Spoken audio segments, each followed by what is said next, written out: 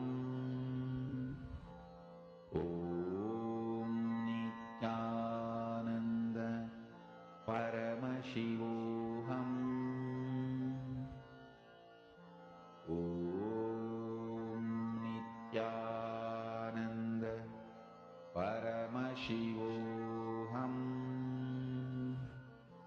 Om Nityananda Paramashivoham Om Nityananda Paramashivoham Om Nityananda Paramashivoham Om Nityananda Paramashivoham Om Nityananda Paramashivoham Nityananda, to all the participants once again. I now request all participants now slowly open your eyes and post whatever Swamiji is showing to you. What is Swamiji showing you? Whether Swamiji showing the colors or what the image is about. I request all the participants to go ahead and post whatever you see through the third eye. What is Swamiji showed you? This Mahavagya Yes. is spiritual lullaby for you to fall into samadhi. I request you to post whatever Swamiji is showing you. Nityalingodbhavanaya. Yes. Chandrasekharaya from Chennai. I request you to also to post what is Swamiji showing you. Remember this one powerful cognition. Okay. Seelutiraya. I request you to post. Okay. Okay, Nityananda, okay. No problem, Maya. You can definitely join us from the next round. No problem. We just started the manifestations, yes, so you can join. Suprabhatam, wake up song for Paramashiva in me. How about the other participants? Paramashiva Pascal. With this one spiritual powerful cognition. So let's now reveal the answers. So let's now verify the answers. So exact image which was holding for all the participants is a bird. So you can see this is a blue color bird, especially it's light blue color bird it's sitting on a tree, and it has the green as its background, and you can see the bird is actually facing sideways, and it has the combination of like light blue, dark blue, and also a little bit of green on its body. So this is the exact picture which is showing for all of you. And now I request all parts, let's manifest one more round of this power. Okay? So I request all of you now to slowly turn your eyes, close your eyes with the eye band. With this one close your eyes. Spiritual powerful cognition. Intensely start chanting the Mahavakya.